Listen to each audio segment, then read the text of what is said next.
पंडित जी, महाराष्ट्र की बात कर लेते हैं। यहाँ शिवसेना और बीजेपी दोनों अलग हो चुकी हैं। हालांकि बीजेपी को एनसीपी ने बिन मांगे बाहर से समर्थन तो दिया, लेकिन राज्य में सरकार का भविष्य अभी भी स्थिर नहीं है, जैसा कि हम अभी भी बात कर रहे थे कुछ देर पहले। तो ग्रहों के मुताबिक आप महाराष्ट्र में बीजेपी की सरकार का भविष्य क्या देखते हैं?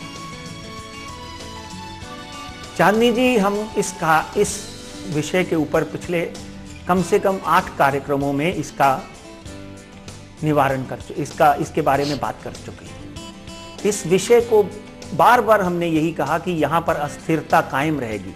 देवेंद्र फडणवीस की कुंडली का जब हम अध्ययन करते हैं, बुध में गुरु की दशा, बुध और गुरु मित्र नहीं है, ऊपर से इस तरह के अनिष्टकारी दोष चल रहे हैं। एक बात तय है, चाहे उन्होंने भारतीय जनता पार्टी ने शिवसेना का समर्थन अभी तक नहीं लिया, नेशनलिस्ट कांग्रेस पार्टी को, जिसको Narendra Modi nationalist corrupt party कहते आए हैं, उनका समर्थन भी लिया है कि नहीं लिया है किसी को कुछ नहीं पता है। ये बिल्कुल एक ऐसा कह लीजिए एक मृग तृष्णा है, कहीं ना कहीं काल्पनिक वोटिंग हुई है। हाँ, डेफिनेटली हमारे आदरणीय मुख्यमंत्री जो हैं वो इस बात की पुष्टि करते हैं कि ये बिल्कुल ठीक हो गया है, सब कुछ अच्छा चल रहा है, मगर ग्रह दशा अपनी चाल चलती है, नियति को कोई नहीं टाल सकता।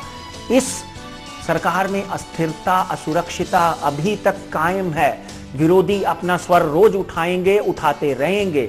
और यहां तक मैंने आपको बोला 19 नवंबर के बाद और 25 नवंबर के बाद में इस तरह के आंदोलन महाराष्ट्र में इस सरकार के विरुद्ध पैदा होंगे, जिसमें Congress, even nationalist Congress party के आधे नेता और शिवसेना के आधे नेता इकट्ठे होकर इस सरकार को डेफिनेटली कहीं ना कहीं कुछ याचिकाएं दर्ज करेंगे। इस सरकार में अस्थिरता कायम रहेगी।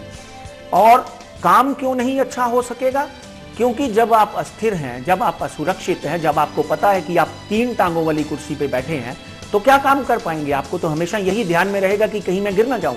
इसलिए इस सरकार ने जो भी फैसले लिए हैं, चाहे उनके आपस में वैर हों, मगर मैंने बहुत बार अपने चैनल के माध्यम से कहा है कि अस्थिरता का माहौल बाद में भी बना रहेगा, मगर कुछ दिनों में, अगले 40 से 60 दिनों के अंदर अंदर भारतीय जनता पार्टी शिवसेना के साथ एक बार फिर बैठकर कोई ना कोई नया रास्ता निकालने में सफल होगी।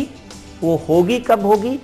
जनवरी महीने के बाद में होगी। जनवरी 20 तारीख के बाद कोई ना कोई ऐसा रास्ता निकलेगा जिससे हो सकता है मार्च 31 तारीख से पहले पहले माननीय देवेंद्र फडणवीस, भारतीय जनता पार्टी के अग्रज नेता और शिवसेना के श्री उद्धव ठाकरे, मिलिंद नार्वेकर, रामदास कदम, ये और एकनाथ शिंदे मिलकर कहीं ना कहीं सरकार में शामिल हों।